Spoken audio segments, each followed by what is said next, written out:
Est-ce que vous savez ce qu'on va fêter là liturgiquement demain? L'épiphanie, effectivement. Est-ce que vous savez ce qu'est l'épiphanie?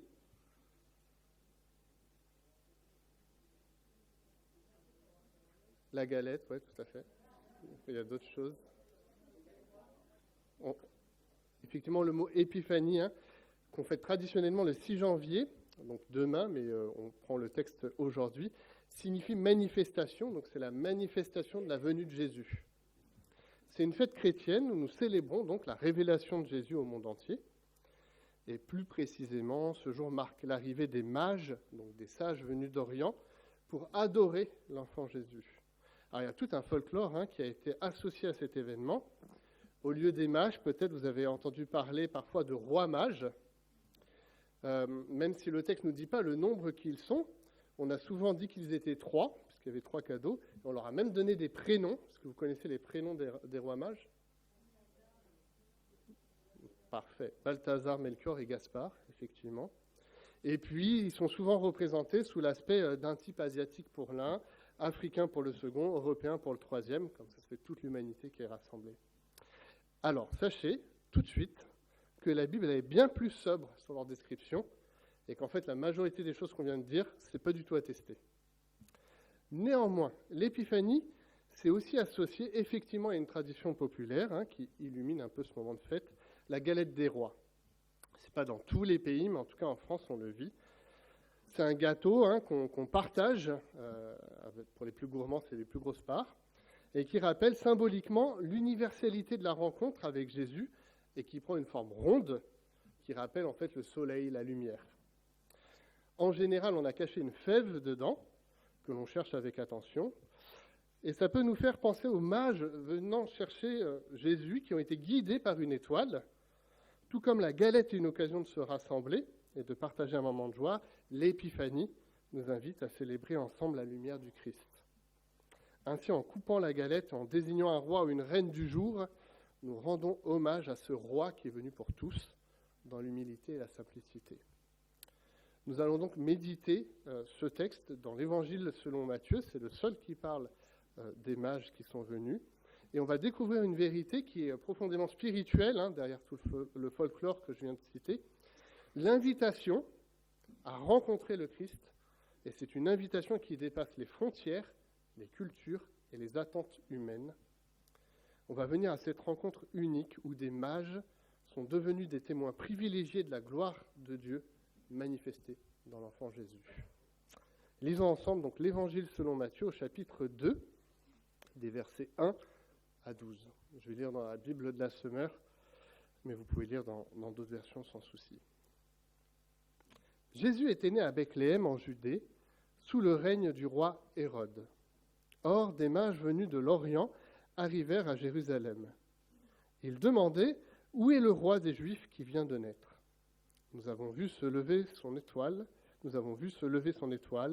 et nous sommes venus lui rendre hommage. Quand le roi Hérode apprit la nouvelle, il en fut profondément troublé, et tout Jérusalem avec lui. Il convoqua tous les chefs des prêtres et les spécialistes de la loi, que comptait son peuple, et il leur demanda où devait naître le Messie. « À Bethléem, en Judée, lui répondirent-ils, car voici ce que le prophète a écrit. » C'est une citation du prophète Michée. « Et toi, Bethléem, village de Juda, tu n'es certes pas le plus insignifiant des chefs-lieux de Juda, car c'est de toi que sortira le chef qui, comme un berger, conduira Israël, mon peuple. » Là-dessus, Hérode fit appeler secrètement les mages et se fit préciser à quel moment l'étoile leur était apparue. Puis il les envoya à Bethléem en disant « Allez là-bas, renseignez-vous avec précision sur cet enfant, puis quand vous l'aurez trouvé, venez me le faire savoir pour que j'aille, moi aussi, lui rendre hommage. » Quand le roi leur eut donné ses instructions, les mages se mirent en route, et voici, l'étoile qu'ils avaient vue se lever les précédait. Elle parvint au-dessus de l'endroit où se trouvait le petit enfant. Et là, elle s'arrêta. En revoyant l'étoile, les mages furent remplis de joie. Ils entrèrent dans la maison, virent l'enfant avec Marie, sa mère, et tombant à genoux, ils lui rendirent hommage. Puis ils ouvrirent leur coffret et lui offrirent en cadeau de l'or, de l'encens et de la myrrhe. Cependant, Dieu les avertit par un rêve de ne pas retourner auprès d'Hérode. Ils regagnèrent donc leur pays par un autre chemin. Amen. Nous voici avec différents protagonistes, deux principaux, Hérode d'un côté, qui est un des personnages de ce récit, et un autre personnage en fait qui est un collectif. À nouveau, j'assumerai pas que c'est forcément 3 mages, c'est au moins 2, peut-être 4, peut-être davantage.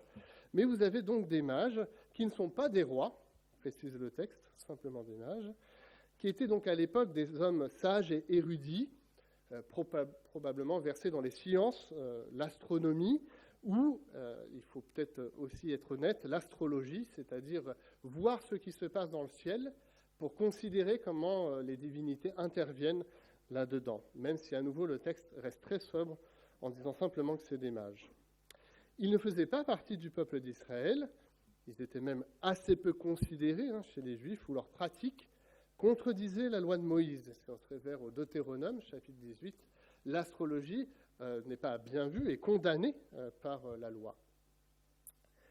Néanmoins, leur quête commence avec un signe céleste, une étoile. On ne sait pas d'où elle vient, bien des commentateurs ont essayé d'expliquer l'apparition de cette étoile, qui les pousse à chercher le roi des Juifs. Cette expression, roi des Juifs, était connue à l'époque, non seulement des Juifs qui l'attendaient réellement, mais y compris des païens qui avaient déjà entendu cette histoire, tout simplement parce qu'il y avait une diaspora juive dans l'Empire romain, et donc que même les païens avaient déjà entendu cette histoire de l'attente pour le peuple juif d'un roi qui viendrait les libérer, notamment de la main de l'Empire romain. On le sait parce que d'autres auteurs de l'Antiquité, que ce soit Tacite ou Suétone, font référence à cela, à cette attente pour la diaspora, pour le peuple juif, et donc même chez les païens, d'un roi qui viendrait pour les juifs. Ce qu'on peut reconnaître à ces mages, qu'on ne connaît vraiment pas, en fait, c'est simplement que c'est au moins des hommes prêts à parcourir de longues distances, parce qu'ils viennent d'assez loin, et d'étudier pendant un temps. Pourquoi je dis ça ?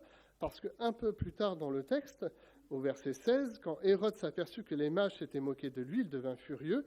Il donna l'ordre de tuer à Bethléem et dans les environs tous les enfants de moins de 2 ans, conformément aux précisions que lui avaient données les mages, soit l'époque où l'étoile était apparue. Donc, l'étoile était apparue, les mages avaient étudié cette étoile, et ça les a mis en mouvement pour aller à la rencontre de ce roi des Juifs. Cela témoigne donc de leur désir profond de découvrir quelque chose qui les transcende, qui les appelle. Et cette quête, c'est peut-être la première chose qu'on peut dire de ce texte, c'est une invitation à reconnaître que Dieu se révèle aussi à ceux qui cherchent sincèrement, quelle que soit leur origine. Pourquoi je dis ça ? Parce que c'est quand même étonnant que des mages versés dans l'astronomie, donc ça va, mais dans l'astrologie peut-être, soient intéressés par la manière dont Dieu leur parle et se mettent en mouvement à travers cela. Derrière cette quête, il y a aussi quelque part un message d'universalité. Dès les premiers chapitres de l'Évangile, Matthieu souligne que Jésus est le sauveur non seulement pour Israël, mais pour toutes les nations. Si on est attentif à la généalogie, dans le premier chapitre de Matthieu, on voit déjà qu'il y a Rahab, Ruth et d'autres qui n'ont pas été juifs de naissance, mais qui ont été intégrés au peuple d'Israël. Les mages, venus de loin, représentent ce pont entre Israël et le reste du monde. Un élément crucial de notre récit, c'est cette étoile. Elle ne se contente pas d'être un phénomène céleste, qu'on retrouve d'ailleurs dans d'autres textes de l'Écriture. Il y a d'autres phénomènes célestes, en particulier, si vous regardez Matthieu 24 ou le livre des Actes dans son début, sur la fin des temps, il y a cette image de soleil qui s'obscurcit, de la lune qui devient rouge, donc des phénomènes célestes qui manifestent quelque chose. Mais c'est un peu plus que ça. En fait, c'est un instrument divin qui guide les mages, jusqu'à Jésus. Ne me demandez pas comment c'est possible, comment elle s'est déplacée. J'en ai aucune idée, mais on voit dans le récit que parfois, cette étoile s'est arrêtée, parfois elle s'est déplacée jusqu'à mener les mages là où étaient Jésus et Marie. Et quand même, c'est un peu un guide inattendu. Dieu utilise une étoile pour parler à des astrologues, soit un langage qu'ils pouvaient comprendre. Cela montre que Dieu peut utiliser des moyens variés pour toucher les cœurs et attirer les hommes vers lui. Mais il y a aussi quelque chose derrière. En fait, l'étoile, ce n'est pas simplement quelque chose de terrestre. L'étoile n'est pas sur Terre, elle est quelque part dans l'univers, elle brille quelque part dans l'univers. Donc c'est dire que l'événement de la naissance de Jésus est terrestre, certes, mais c'est aussi une portée cosmique qui est posée. Tout l'univers est marqué par la naissance de Jésus, la venue au monde du Sauveur et du Seigneur. Enfin, l'étoile ne conduit pas les mages vers un palais, ce qui aurait pu être l'attente légitime d'un roi, mais vers une humble maison où il trouve simplement un enfant avec sa mère, définissant quelque part que la véritable royauté ne réside pas dans le faste, mais dans l'amour et l'humilité. Et on voit d'ailleurs que les mages, alors qu'ils auraient pu être choqués de cela, ne le sont pas et viennent rendre hommage comme ils avaient prévu. Et même le texte insiste au verset 11, rendre hommage et plier le genou pour adorer Jésus. Car oui, la réaction des mages est inhabituelle. Lorsque les mages rencontrent Jésus, leur première réaction est d'adorer. À nouveau, le texte insiste sur ce point. Ils se prosternent devant l'enfant et lui offrent des présents, de l'or, de l'encens et de la myrrhe. Est-ce qu'ils étaient au courant ou non de cela? Ça fait en tout cas référence à une attente qu'avait posée le prophète Ésaïe au chapitre 60, verset 6. « Les trésors des nations arriveront chez toi. Tu seras submergé par le flot des chameaux. Les dromadaires de Madian et d'Épha couvriront ton pays. Tous les habitants de Saba viendront et ils apporteront de l'or et de l'encens. Ils proclameront les louanges de l'Éternel. » Et si je me permets d'insister sur ce texte avec le flot de chameaux, c'est que si on considère que les mages étaient des hommes importants, en réalité, ils ne sont pas venus tout seuls, ils sont venus avec leur cour. Ils ont pris le chemin avec des serviteurs et des servantes pour faire ce chemin long. Et donc on peut imaginer qu'en fait, derrière l'image un peu fantasmée d'une petite chambre avec 3 mages et simplement Marie et Jésus, en fait, il y avait peut-être davantage une foule qui était là et qui s'était approchée de cette maison, et que les mages viennent représenter ceux qui adorent le Christ. 3 cadeaux. L'or, qui est un don royal attendu, symbolise la royauté de Jésus. L'encens, qui était quelque chose de très cher à l'époque, utilisé dans le culte, souligne la divinité de Jésus. Et la myrrhe, qui est davantage prophétique, puisqu'elle était utilisée pour embaumer les morts, qui annonce le sacrifice de Jésus pour l'humanité. Est-ce que les mages ont saisi cela en offrant? Le texte ne le dit pas. Mais en tout cas, ils l'ont fait et ils l'ont assumé. Ces dons révèlent que les mages reconnaissent en Jésus un être exceptionnel. Sans prétendre avoir tout saisi de ce qu'est cet enfant, ils le considèrent au moins comme le roi des Juifs, et ils ont une attente particulière de cet enfant. Deuxième personnage de notre récit, qui est construit en négatif de ce premier collectif, Hérode.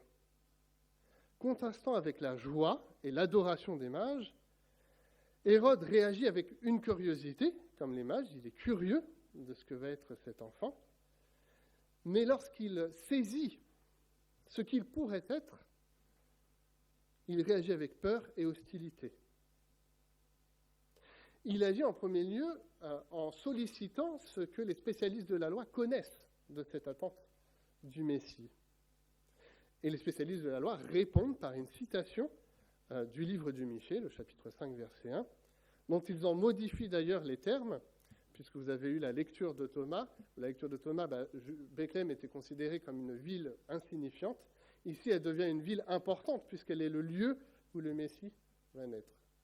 Donc, ce n'est pas faux de le nommer comme ça, mais du coup, il y a une réinterprétation messianique dans la citation. Donc, les spécialistes de la loi et Hérode, qui ont accès à l'ensemble des Écritures qui annoncent, ont une réaction, cette fois-ci, en tout cas pour Hérode, c'est significatif, de peur et d'hostilité. Alors que les mages qui n'ont pas ce texte ont simplement le désir de connaître Jésus. Au fond, derrière ce texte, si je vous dis qu'il y a une portée cosmique, c'est que se joue un combat entre la lumière et les ténèbres. D'un côté, le règne de Jésus vient illuminer le monde, vient porter une attente pour des hommes et des femmes qui, à la suite des mages, adoreront Jésus en le reconnaissant comme Seigneur, Sauveur, leur roi. Mais de l'autre, il y aura des hommes et des femmes qui vont résister à cette venue et à cette œuvre. Hérode est celui qui incarne cette résistance. Le règne de Jésus vient déranger les pouvoirs établis, car au fond, il appelle à une justice et un amour qui renversent l'ordre du monde. Jésus est certes un roi, mais pas un roi comme les autres. Il est le roi des rois. Et le portrait d'Hérode contribue à construire en négatif celui de Jésus. Face à la folie que l'autorité peut conférer, que la royauté peut conférer, la violence qui s'ensuit, avec le massacre des bébés, qui est un tout petit peu plus tard dans notre texte, Jésus vient porter une lumière et une vie que rien ne pourra éteindre. Et une paix qui est associée à cela et qui rentre en mouvement. Pourquoi elle rentre en mouvement? Elle n'est pas totalement acquise au moment de la naissance, parce qu'au fond, l'histoire qui nous est racontée dans ce chapitre 2, c'est la naissance d'un enfant menacé qui vient au monde. Jésus, dès le début, est menacé. Jésus naît dans un monde qui est le nôtre, qui est celui que nous côtoyons, et qui est un monde injuste. Certes, Joseph et Marie vont prendre soin de Jésus avec l'aide de l'Éternel en fuyant vers l'Égypte et en attendant la mort d'Hérode pour pouvoir y revenir. Certes, dans l'instant qui nous est compté, c'est un instant suspendu de grâce et de joie qui nous est donné à voir, avec cette image des mages de Marie et de Jésus rassemblés dans un temps d'adoration et de joie. Mais ce n'est qu'un instant suspendu par rapport à l'ensemble de ce qui va être vécu pour les parents de Jésus, mais pour Jésus lui-même.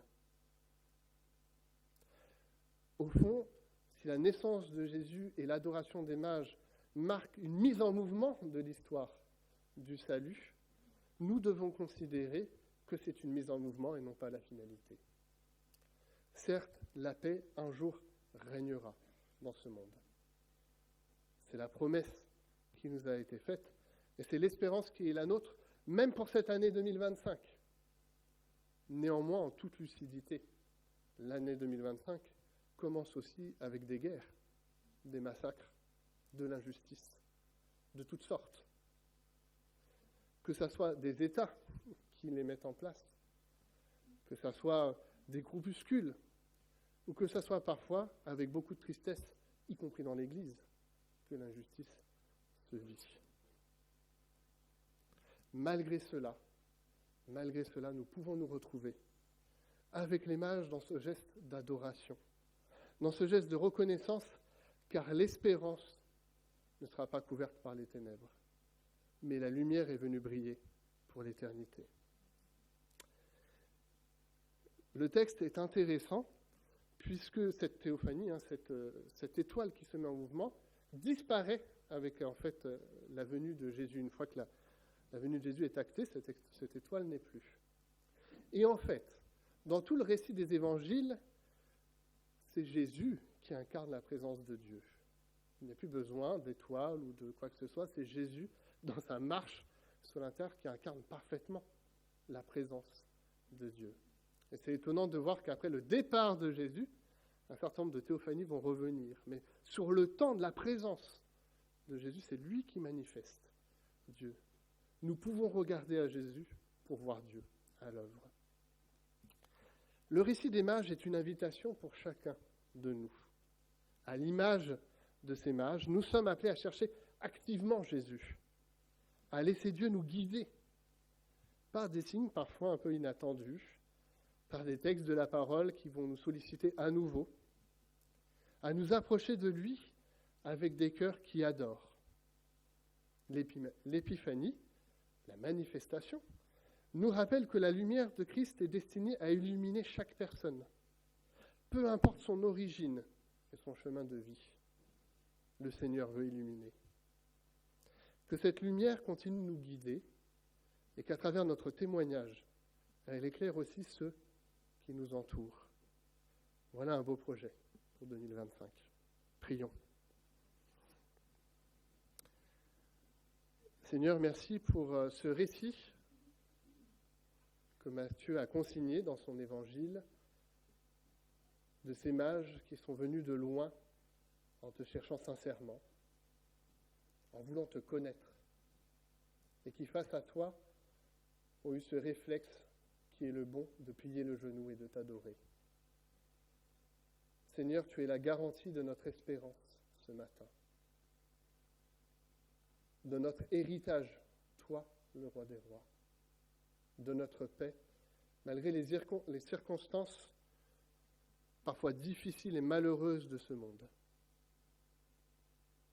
Bien des menaces planent, comme celle d'Hérode à l'époque, mais Seigneur, tout en accueillant que nous vivons dans un monde marqué par le péché, par l'injustice, par la souffrance, nous voulons aussi voir dans ta venue, dans ton incarnation, dans ton œuvre et dans l'attente de ton retour, la certitude qu'un jour, la paix sera établie, la justice rétablie,